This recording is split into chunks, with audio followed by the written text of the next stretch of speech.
İyice yanmasın kulaklara. Ben de oturayım şöyle. Allahu Ekber, Allahu Ekber. Allah!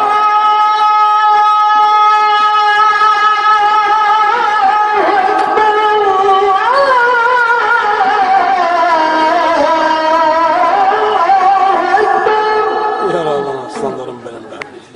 Eşhedü en la ilahe illallah.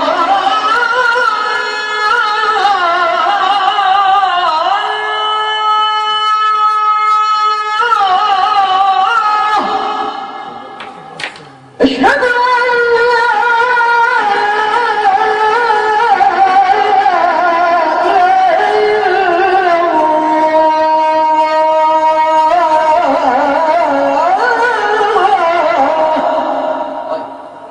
أشهد أن محمدا رسول الله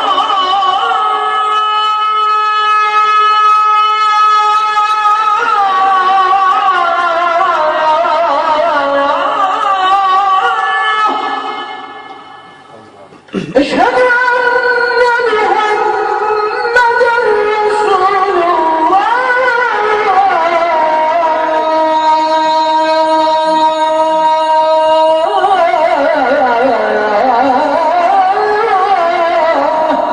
Selam bilgisini yap şimdi.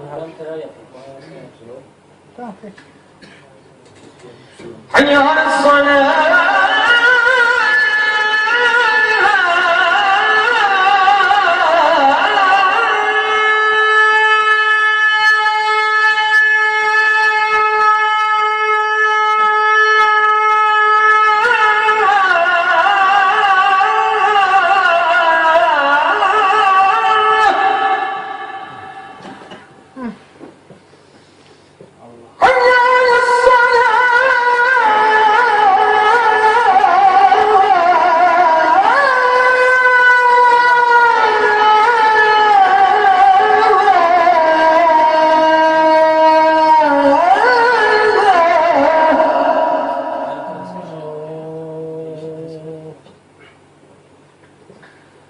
حي على الفلاح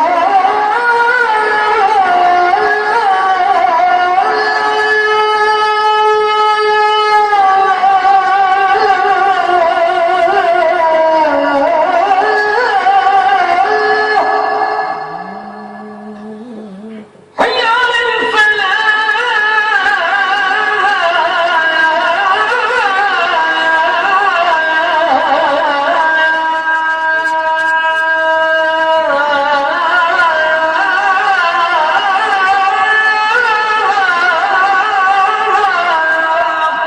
Allah Allah.